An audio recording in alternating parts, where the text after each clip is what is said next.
Bien le bonsoir à toutes et à tous les amis, et oui, il ne faut pas que tu achètes de l'or. Alors ça paraît étonnant comme ça, mais je vais t'expliquer au moment de la vidéo. Alors tu vas voir qu'on va pas faire toute la vidéo là-dessus, parce que je vais t'expliquer ce qui va se passer justement sur ce sujet-là pendant une des news qui sont tombées ce week-end et une grosse analyse qu'on a eue. C'est vraiment très intéressant de se plonger un petit peu dans tout ce type d'investissement-là pour comprendre pourquoi. Est-ce que c'est réellement vrai ce que je te dis ou pas, le titre, est-ce que c'est vraiment putaclic ou pas. En tout cas, tu vas voir ça tout à l'heure, donc reste bien connecté. Jusque là, la vidéo est découpée en deux phases, comme d'habitude. La première phase sur les news, les actualités, etc. On va voir tout ça ensemble. Et la phase marché, comme d'habitude, où je vous donne un petit peu les grosses pistes de ce qui se passe actuellement sur la macroéconomie. C'est bien évidemment pas mon avis parce que c'est pas le but. Le but du jeu, c'est de vous montrer un petit peu ce qui se passe par rapport à l'analyse financière que je vous fais du marché. Donc, let's go, trêve de bavardage, on passe à la vidéo. C'est le retour du bleu-rouge derrière moi, effectivement. Félicitations à ceux qui ont regardé la vidéo de vendredi, de samedi d'ailleurs, qui était donc sur un bleu-vert, où on était aux ces alentours là, je sais plus exactement. Et forcément, c'était à peu près logique d'avoir un petit rebond par rapport à un petit calme qu'on avait sur, ou un petit apaisement, on peut dire ça, sur toutes les tensions qu'on a Moyen-Orient, etc. Donc c'est à peu près logique. Par contre, on est revenu dans une zone un peu plus haute et ça devient de plus en plus logique de redescendre beaucoup plus bas. Donc on est pour l'instant revenu sur un bleu-rouge. On regardera ça sur le point de marché tout à l'heure. Vous inquiétez pas, même s'il y a du vert de partout, n'oubliez pas que c'est par rapport à hier, comme on a eu une belle montée aujourd'hui. On va discuter de ça tout à l'heure. Donc, n'hésitez pas dès le début de la vidéo à lâcher un gros like et un commentaire. C'est le meilleur soutien que vous puissiez nous faire. Si vous êtes fan ou futur fan de l'écosystème crypto, je vous invite très sérieusement à vous abonner et à activer la cloche pour être au courant de tout ce qu'on vous propose. N'hésite pas, tu vas voir, reste bien connecté sur la formation que je t'ai mis en titre sur l'or. Tu vas voir, on va regarder ça ensemble de plus près, c'est vraiment très intéressant. Premièrement, tu l'as vu, les fees vraiment ont complètement explosé sur le réseau de Bitcoin. Donc c'est pour les mineurs directement tout ça. Historiquement, les fees Bitcoin étaient tellement petites que c'était pas intéressant de regarder ce qui se passe là-dessus par rapport au minage. D'accord? Donc forcément, les mineurs, ils utilisaient tout ce qui est de récompense de nouveaux blocs avec les Bitcoins qui sont minés directement. Bref. Par contre, maintenant qu'on a eu le halving, et surtout, c'est venu au moment de la mise à jour avec le core, donc qui permet du coup de créer des tokens directement sur Bitcoin, avec le nouveau premier Memecoin qui est arrivé sur Bitcoin, etc. Ce genre de projet qui fout le bazar sur l'utilisation de Bitcoin, parce que vous savez de base que Bitcoin n'est pas aussi scalable que certaines autres cryptos, mais c'est justement pour ça que c'est la meilleure en termes de sécurité. En attendant, les frais moyens, ce week-end, maintenant ils se sont calmés.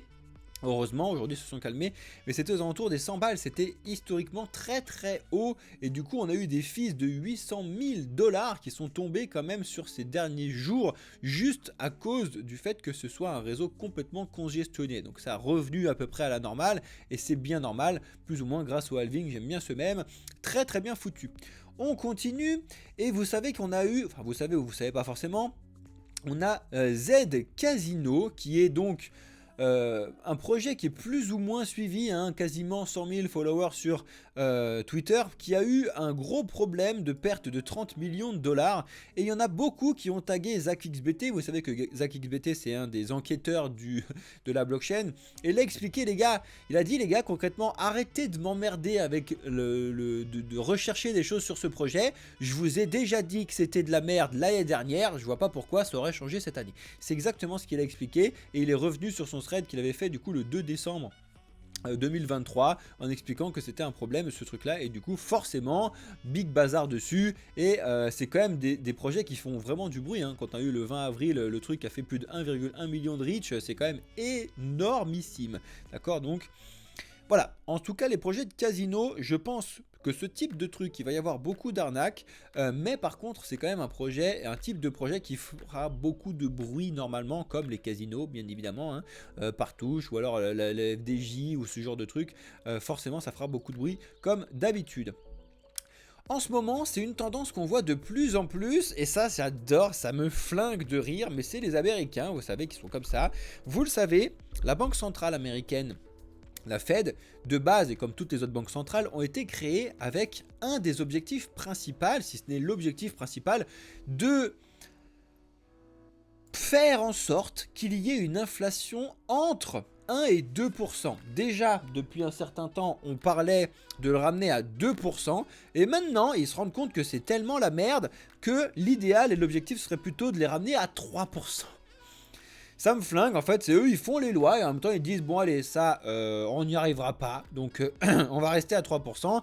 Et la deuxième point qui est très très important et qui est assez historique également, donc vous pourrez regarder un petit peu tout ce qui se passe, c'est qu'on a le président qui s'est mené, j'ai plus le mot, qui s'est mêlé, voilà, qui s'est mêlé à tout ça, alors que normalement, je dis bien normalement, la Fed n'est pas censée écouter ce qui se passe de la présidence américaine. Elle est, le directeur de la Fed, il est élu par le président, mais il doit en faire qu'à sa tête à lui, pas écouter ce qui se passe. Et directement, très important, il y a beaucoup trop d'enjeux actuellement sur les élections, etc., que en fait le président a lui-même demandé en gros d'abandonner et qu'on devrait rester aux alentours des 3%, justement parce que il y a besoin d'avoir une baisse de taux plus rapide que ce qu'on avait prévu. Et du coup, si on n'est plus à 2 mais à 3, les 3 on n'est pas trop loin, ça pourrait du coup relancer une baisse de taux plus tôt que prévu. Le problème, c'est que en fait, ils s'amusent un petit peu à faire n'importe quoi. On parle même de 4%. On crée un truc historiquement qui a plus de 100 ans maintenant. On dit tu dois maintenir entre 1 et 2%, maintenant tu dois le maintenir à 2%, maintenant tu vas le maintenir à 3% puis à 4%. En fait, mais faites votre sauce les amis, amusez-vous hein. Amusez-vous à faire n'importe quoi. C'est vrai qu'on n'est pas en train de créer une nouvelle crise mondiale, sinon tout va bien. D'accord? Mais bon, en attendant, on ne changera pas la centralisation, si ce n'est grâce à la décentralisation des cryptos. Mais ça, chut, on va garder ça entre nous pour l'instant les amis. Bref, on continue. Désolé, je vais faire dire des brefs encore une fois, mais bon bref. Oh la vache, pas fait exprès. On a du coup forcément, ce qui est logique, donc on avait le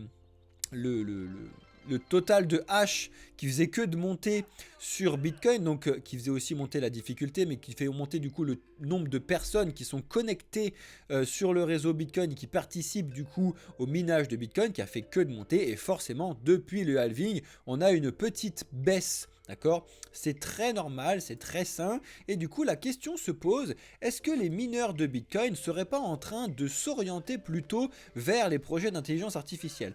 Je vous l'ai déjà dit 20 000 fois, mais c'est normal de le répéter, c'est très très important.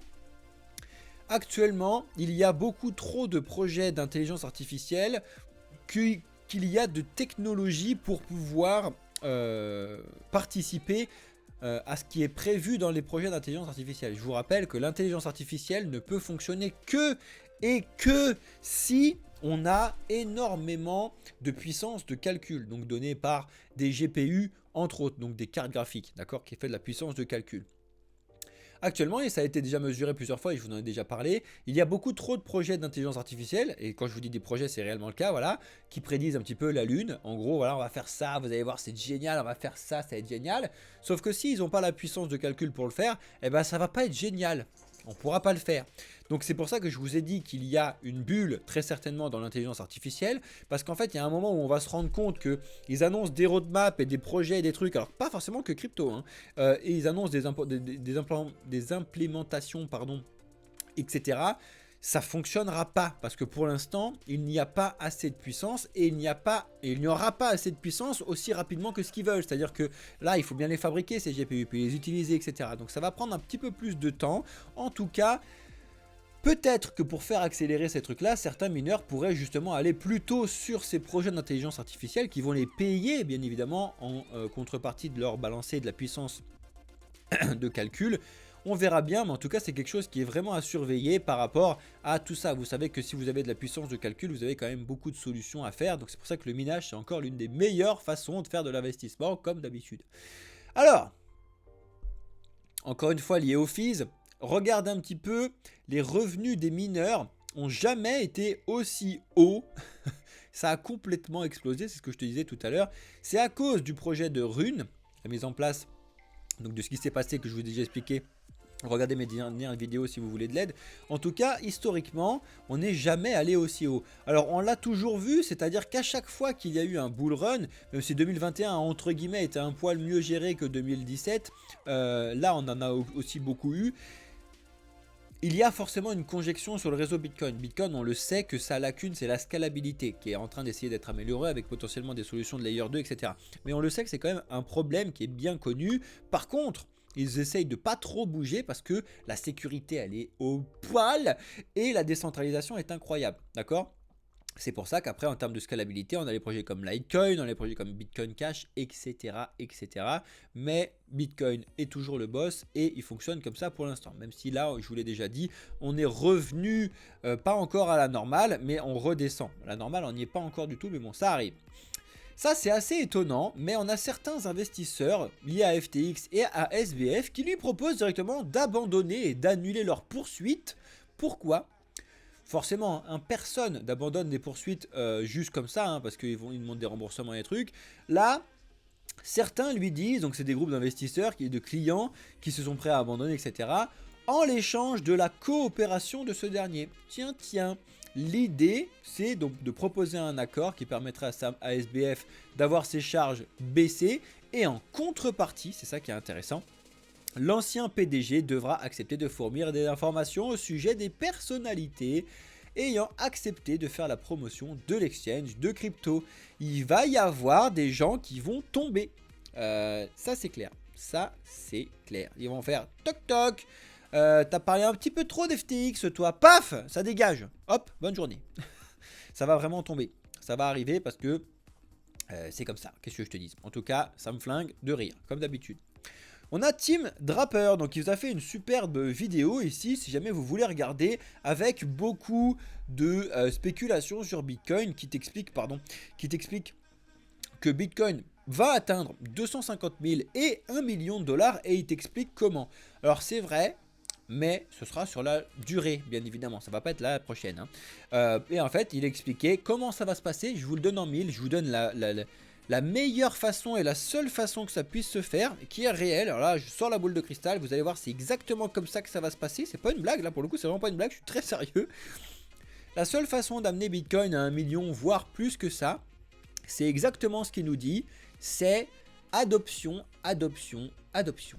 Voilà. Alors pas les enfants, hein. Ah, grosse blinde de merde.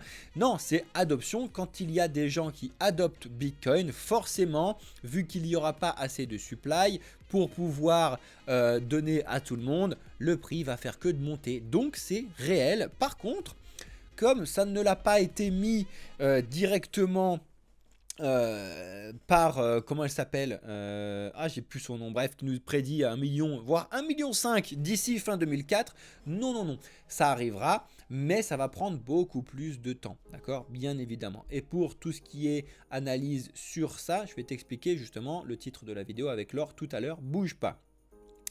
Ça y est, on a peut-être Grayscale qui se réveille. Ça me fait rire, mais ils arrivent à se réveiller peut-être. Alors n'oubliez pas, comme d'habitude, que pour l'instant, le GBTC était donc l'ETF le plus cher en termes de fees. Ils sont aux alentours des 1,5% de fees, là où les autres sont aux alentours des 0,25, 0,30%. Donc forcément, il se fait marcher dessus. C'est pour ça que les ETF, l'ETF de Grayscale fait que de baisser, là où les autres font que de monter. Enfin, ils se réveillent et ils sont en train de créer un mini ETF, ce qu'ils appellent comme ça, qui aura le ticker BTC. Alors eux, ils ont hacké le game, hein. Ils ont réussi à avoir le ticker qui a le nom de Bitcoin, du token Bitcoin, hein. Donc voilà. Et pour le coup, ils vont vraiment hacker le game. Parce qu'en fait, ils vont se proposer avec le moins de fees possible. Alors, je ne sais plus où est-ce que c'est écrit, mais ils vont arriver avec du 0,15% de fees, donc le plus bas de tous les ETF.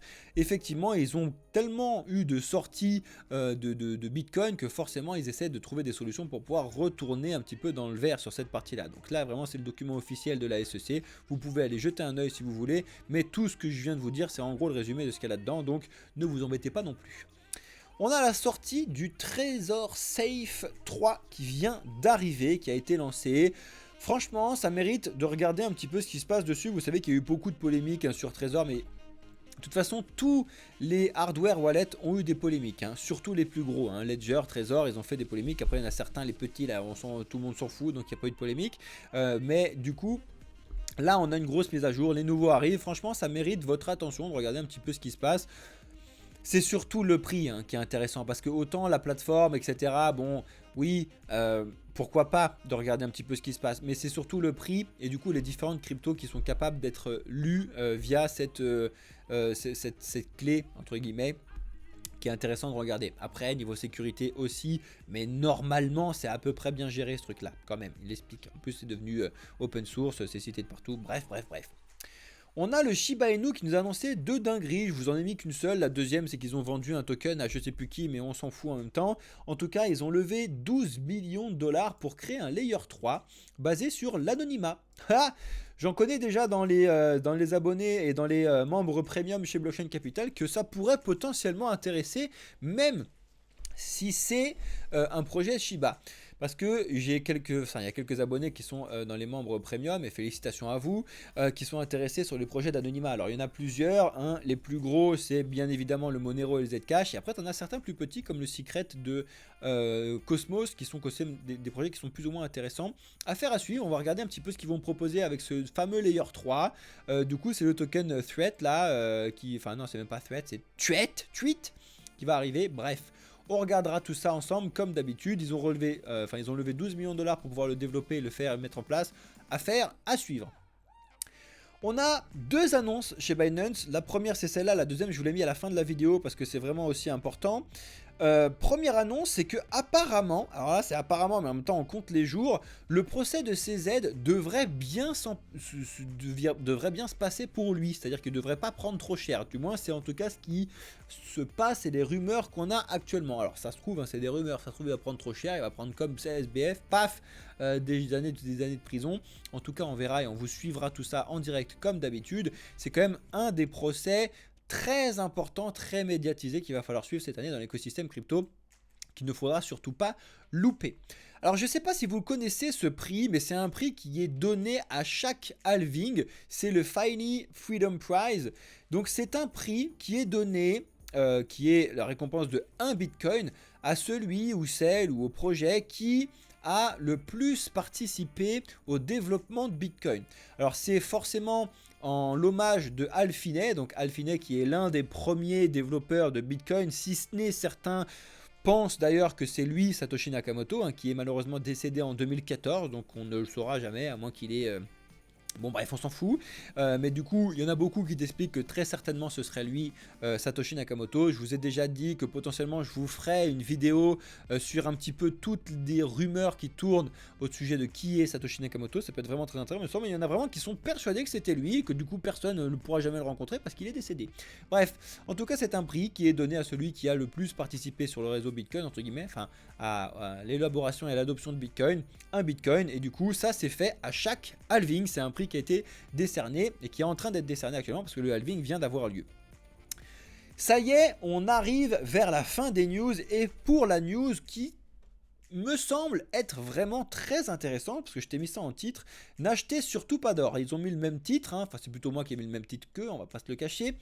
C'est très important parce que ça relève de des choses que je vous ai déjà expliquées en ce qui concerne les différences entre Bitcoin et l'or. D'ailleurs, je suis en train de préparer des conférences pour pouvoir venir vous présenter directement à vous 1 heure de conférence d'introduction aux crypto. Et une des introductions que je veux faire, donc, c'est d'expliquer certaines réserves de valeur qui sont l'or, le cash, le diamant et Bitcoin. Voilà, d'arriver sur... voilà, je vous fais un petit teasing là en direct, en vidéo et en direct live. Ce sera une des conférences que je suis en train de préparer pour promulguer un petit peu les cryptos et parler de blockchain capital. Donc vous allez voir ça normalement dans l'année si tout va bien.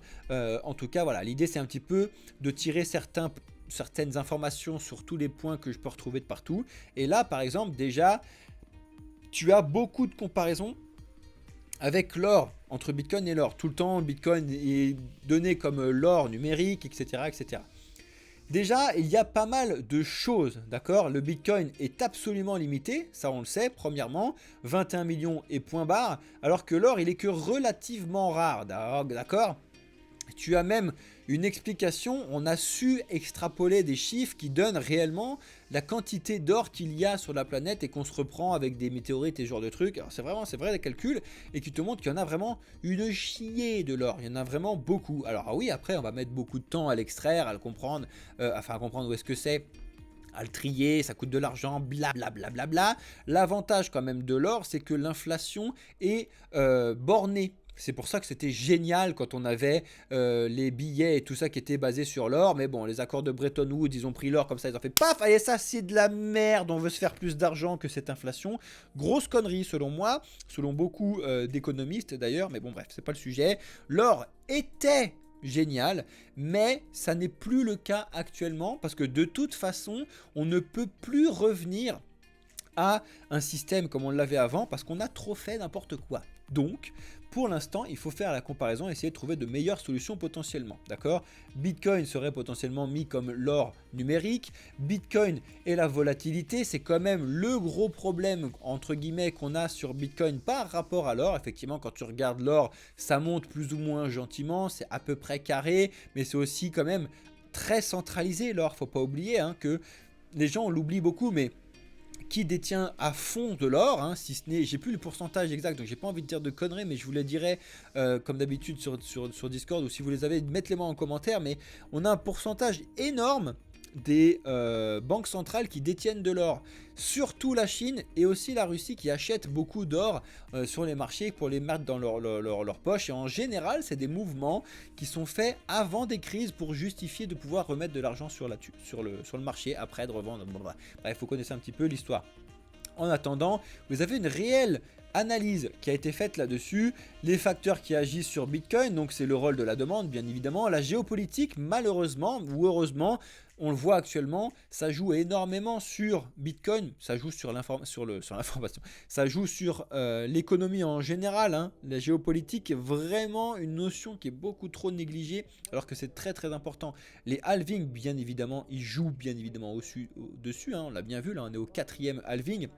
Et forcément que ça fait pas mal de bruit, donc il faut vraiment faire attention à ce type d'informations, comme d'habitude. Et quels sont du coup les facteurs qui agissent sur l'or? C'est vraiment très intéressant. L'offre et la demande, la même chose que Bitcoin. Le sentiment des investisseurs, finalement, très intéressant, parce que c'est quand même catégorisé en tant que valeur refuge, d'accord?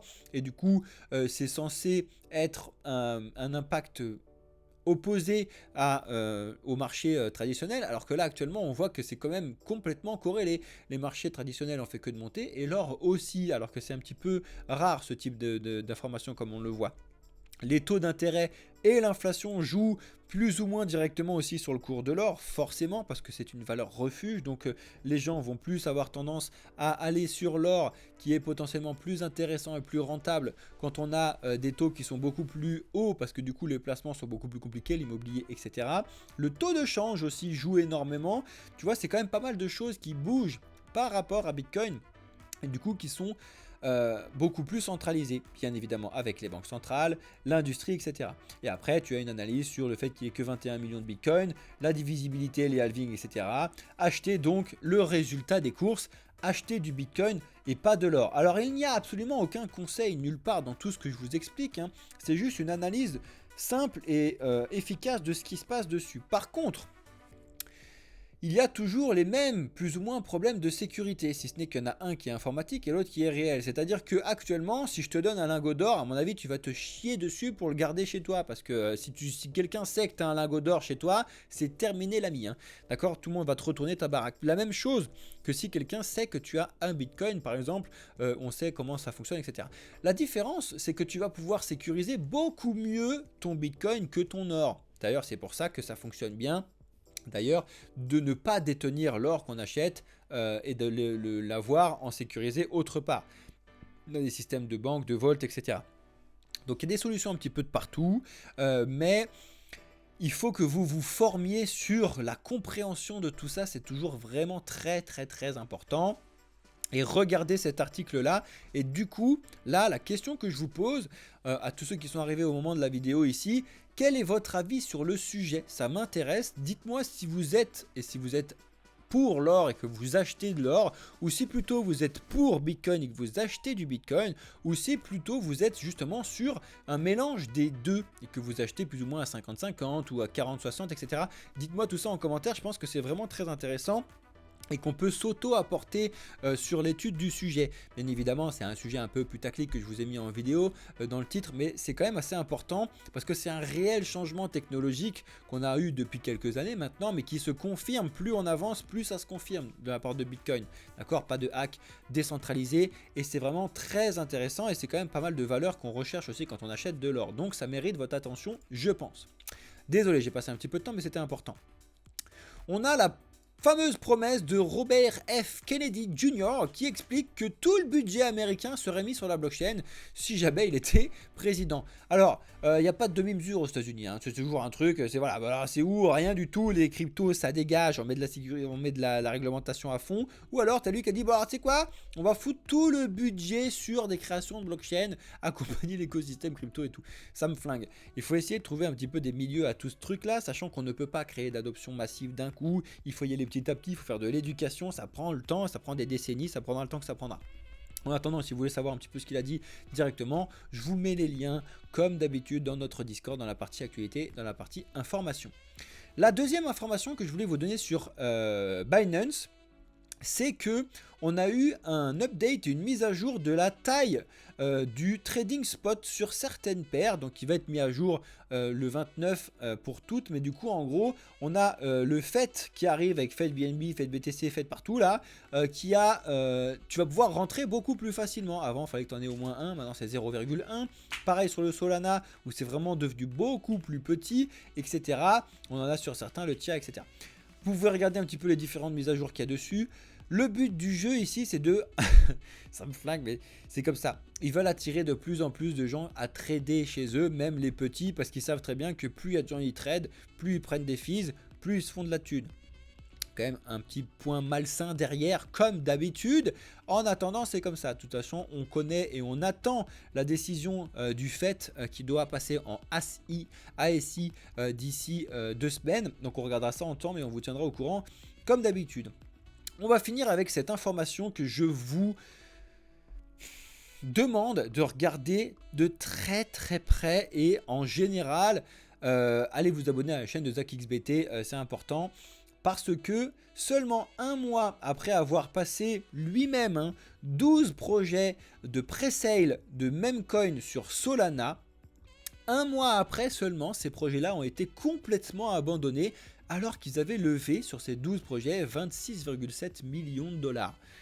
C'est ce qu'on appelle réellement des scams dans tous les coins qui ont levé beaucoup de Solana. Alors il y en a certains, c'est beaucoup plus petit, comme le Gabriel machin, ce genre de truc qui a levé que 1000 Solana, ça va. Mais quand tu as un projet qui lève 52 000 Solana avec le token qui était le like et qui se passe plus rien du tout, tu te dis tiens, lui il a surfé sur la petite vibe et c'était un vrai gros scam. Il y en a énormément des scams comme ça. Savoir les reconnaître c'est compliqué. Heureusement vous avez ce type de personnages qui sont là pour vous aider à le faire. Regardez un petit peu ces projets, mettez-vous des warnings. Bien évidemment tout n'est pas un scam. Dans les projets qui ne sont pas des scams, il y a des projets de merde aussi, c'est pas parce que c'est pas un scam que ça va aller hyper haut. Faites attention, des projets en plus sur Solana, il y en a des centaines par jour qui se créent. C'est pas une blague, des centaines. Vous vous doutez bien que même si vous vous amusez à mettre 1 euro sur tous ces tokens là, déjà vous faites manger un petit peu sur les fees, mais ça vous fait au moins 100 à 200 balles par jour à mettre sur des tokens potentiellement de merde à 99,9%. Donc faites attention, regardez, analysez, faites vos recherches, c'est toujours le plus important. Comme d'habitude, je vous demande aussi de regarder ce qui se passe sur les entrées et sorties des ETF. Donc on n'a pas encore le début de cette semaine. Je vous rappelle que la semaine dernière était fortement dans le rouge. Je vous rappelle également qu'aujourd'hui, il ne se passera rien, que demain, il ne se passera rien en termes d'informations macroéconomiques. Par contre, mercredi, on va commencer à avoir un petit peu d'informations, mais c'est surtout jeudi et vendredi où on va avoir le GDP et le PCE, l'indice PCE, donc justement, voilà, sur un des gros indicateurs d'inflation qui va tomber du coup cette fin de semaine et qui va être très très surveillé par tout le monde. Et heureusement, en tout cas, c'est attendu à la hausse. Si c'est plus haut que ça va faire mal. Si c'est moins haut que ça va faire énormément de bien. Donc on regardera ça ensemble comme d'habitude. Les cryptos sont en général dans le vert aujourd'hui. Du coup, tu vois qu'après, on a eu une grosse hésitation sur Bitcoin, mais on va en discuter dans 2 secondes. En tout cas, sur la journée, on a certains projets qui regagnent, parce que là, on est vraiment sur du regain hein, et un petit rebond. C'est pas la folie non plus, vous allez voir, mais en moyenne du 4-5% en moyenne sur les gros projets de regain. Tu vas voir qu'ils ont quand même toujours une grosse perte quand tu le mets au mois. On a quand même beaucoup de projets qui sont encore en moyenne sur du 30% de perte. C'est toujours énorme. Avec bien évidemment le corps qui est toujours bien devant lui par contre. Avec le projet comme je te l'ai expliqué tout à l'heure. Donc, cette semaine, comment on commence la semaine sur l'écosystème crypto? Si vous voulez avoir une analyse, je tiens à faire l'exemple aussi, mais si vous voulez avoir une analyse plutôt économique de tout ce qui se passe là-dessus, regardez les vidéos de mon associé Alex sur la chaîne Blockchain Capital, comme d'habitude, vous allez dessus, vous êtes normalement sur cette chaîne quand vous regardez cette vidéo, mais regardez bien évidemment les vidéos d'Alex qu'il a fait, qui sont vraiment très importantes et on voit qu'il y a un peu moins de gens sur nos vidéos actuellement, alors c'est peut-être nos miniatures qui ont changé aussi, dites-nous ça en commentaire, pourquoi il y a un peu moins de vues, bref, affaire à suivre. En attendant, cette semaine, on est revenu donc au-dessus des 63 et même au-dessus des 65 000 $. Donc, en gros, pour l'instant, tu pourrais te dire, tiens, let's go, on est vraiment dans un vert et on va repartir sur les 73 000, déjà sur les 70 000. Sauf que finalement, il ne faut pas oublier qu'on a cette zone-là d'hésitation qui est très importante, que je vais quand même vous mettre en gris, parce que c'est quand même un point court terme et pas long terme, comparé au point bleu. Et on est pile dessus. Donc il va vraiment falloir surveiller en gros les 66 400, 66 500, savoir aujourd'hui si on arrive à clôturer au-dessus, qui serait du coup dans ce cas-là la possibilité de pouvoir repartir sur les 70 000, ou alors sinon si c'est quelque chose de plus plausible, de finalement refermer en dessous, de retourner 65, retourner 63 et enfin casser 63 et de valider un retour au minimum, fermer les 51 000, ce serait quelque chose de vraiment sain et de voir un petit peu ce qui va se passer par la suite. On verra bien, en tout cas c'est le scénario le plus plausible à faire et à mettre en place pour l'instant par rapport aux analyses économiques et macroéconomiques qui se passent actuellement. D'accord, ça n'est pas forcément mon avis directement que je vous donne. Si vous voulez mon avis, venez dans le Discord. Là, c'est l'avis qui est donné par la macroéconomie, la géopolitique et tout ce qui se passe actuellement dans le monde. D'accord? En général, les autres cryptos, c'est plus ou moins la même chose. C'est-à-dire que Ether, pareil, il est sur une zone très importante court terme, par contre, qui est les 3200. Et il vient de valider potentiellement pour l'instant un rebond dessus. Affaire à suivre si on retourne vers les 3000 et qu'on les casse, ou est-ce que justement on arrive à clôturer au-dessus et retour sur les 3300. Vous allez voir que sur beaucoup de cryptos c'est comme ça aujourd'hui. Ether face à Bitcoin, Ether se fait toujours marcher dessus, donc ça on s'en fout. Quand tu fais une analyse actuellement de semaine en semaine, les baisses et les hausses qu'on a, tu vas voir que les baisses sont moins importantes sur Bitcoin et plus importantes sur les altcoins. Et en général, les hausses sont moins importantes sur Bitcoin sont plus importantes sur Bitcoin et moins importantes sur les altcoins. En général, les altcoins prennent très cher et tu le vois en général sur ce point-là où tu vois que Ether perd de la puissance face à Bitcoin. C'est vraiment hyper important et à ne pas négliger. En ce qui concerne ADA, c'est plus ou moins la même chose, sauf que lui, sa zone, il n'y est pas encore. Alors, je vous dis pas encore parce que peut-être qu'il va y arriver, mais peut-être qu'il n'y arrivera jamais. Parce que lui, il a deux zones court terme. La première, c'est les 0,53 et après, c'est les 0,57 qui ont été une grosse hésitation, 0,57, 0,59. Donc, je vous le laisse, mais c'est pas impossible qu'on vienne taper les 0,53 avant de rebaisser. On verra bien ce qui se passe. Après, il peut aussi s'arrêter ici, comme il l'avait déjà fait ici. On verra bien, affaire à suivre. Pour le coup, le Solana, lui, il est déjà au-dessus de cette zone psychologique et potentiellement, il est en train de nous valider un retour sur les 163. Donc, on regardera ça pour le Solana. En tout cas, le rebond sur la zone des 134 était pas trop mal, on va dire ça comme ça, parce que c'était pas non plus hyper carré, mais c'était pas trop mal. Et là, pour l'instant, il va vraiment falloir analyser si le psychologique des 150 va faire son travail et qu'on va pouvoir continuer de rebondir pour repartir sur les 163. Et on verra à ce moment-là. Le BNB, vous avez normalement tous reçu la même annonce Binance que moi aujourd'hui. Le BNB est de retour à 600 dollars. Lui, c'est pareil. Lui, le BNB, il est en avance par rapport à ADA. C'est-à-dire qu'il est déjà de retour au-dessus des 584. Et pour l'instant, il s'en sort très très bien. Affaire à suivre s'il valide un retour sur 584 pour pouvoir repartir vers de plus hauts sommets. Toujours plus haut avec le BNB. Le XRP, il est dans la même configuration que Bitcoin, c'est-à-dire qu'il est arrivé sur sa zone, lui, donc les 0,53. Et là, c'est pareil que Bitcoin, il va falloir surveiller si on arrive à clôturer au-dessus. Et dans ce cas-là, potentiellement, ce serait un signe de retour vers les 0,6. Tiens, je pense que je dis comme toi, Alex, potentiellement partout. Bref, et on va voir sinon, si on rebondit et qu'on est de retour au psychologique des 0,50. Affaire à suivre. Avax, pour le coup, c'est carré de chez carré. Regardez-moi l'importance de vous mettre des résistances et des supports magnifiques. Truc, ça c'est du classique trading. Quand ça se passe, c'est très joli et très facile. Alors ça se passe forcément tout le temps, mais en tout cas c'est très important de savoir mettre les résistances et les supports. Résistance court terme 36.5, tu casses à la hausse, tu viens confirmer en rebondissant dessus et tu repars. D'accord. Par contre, important parce que la deuxième zone très court terme, alors vraiment très court terme, c'est 39,40. J'ai failli faire une vieille vanne. Ça va, c'est 39,40. Bref. Enfin, pas une vanne, mais un vrai... on s'en fout. Du coup, pour l'instant, on verra bien ce qui se passe. Voir si on est de retour sur les 0,44 ou alors si on va rester à une tendance à la baisse. En attendant, pour l'instant, on a envie de revoir un petit peu du 0,44. Surtout sur ce type de projets qui sont redevenus les mêmes. Hein. Regarde-moi ça, mais c'est parfait.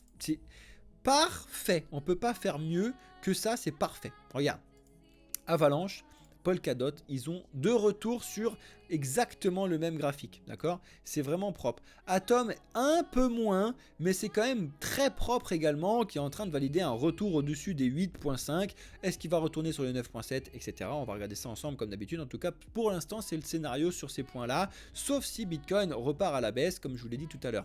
Venom, on n'a pas grand-chose à dire pour l'instant, si ce n'est que pour l'instant, il se tasse. Hein. Ça se tasse. Matic, c'est pareil, je vous l'ai dit, tout le monde est plus ou moins sur le même point. C'est pour ça que je vous ai mis le bleu-rouge d'ailleurs. Hein. C'est parce que justement, comme on est arrivé sur la zone, la première zone de hausse qu'on avait sur le bleu-vert que je vous donnais la semaine dernière, c'est à surveiller potentiellement de jouer un rebond et de repartir sur le plus bas. Donc on va regarder, on verra bien, mais vous allez voir que beaucoup de tokens sont sur cette partie-là. Le Dogecoin, il n'arrive pas à repasser au-dessus des 0,16, donc c'est pareil pour l'instant. Peut-être un retour au 0,14, on verra bien. Le Floki, le PEP et le WIF, c'est plus ou moins la même chose, donc on va pas passer 1000 ans dessus. Le Link, mais regardez encore une fois la précision du graphe. Pour tous ceux qui me connaissent depuis longtemps, vous savez que je vous ai pas super bougé ces petits trucs bleus depuis tout à l'heure juste pour pouvoir vous faire une vidéo. Vous savez qu'ils sont placés depuis très longtemps, tous ces points-là. Bleu, long terme, rouge, psychologique, gris, court terme, donc comme d'habitude. Regarde la précision sur laquelle ça fonctionne. Hein, quand tu sais bien les placer. C'est vraiment assez exceptionnel. Bien évidemment, ça n'est pas... ça fonctionne pas à 100%. Et déjà, il faut savoir les placer, mais ça fonctionne pas à 100%. En attendant, le Link, pour l'instant, il a fait un très beau rebond sur les 5.9. Par contre, si on veut faire un cassage à la hausse, c'est comme ça qu'il faut faire. C'est-à-dire que on vient taper les 15.9, on vient respirer sur la zone qui était juste avant, donc de la pile où on est. Après, on passe through...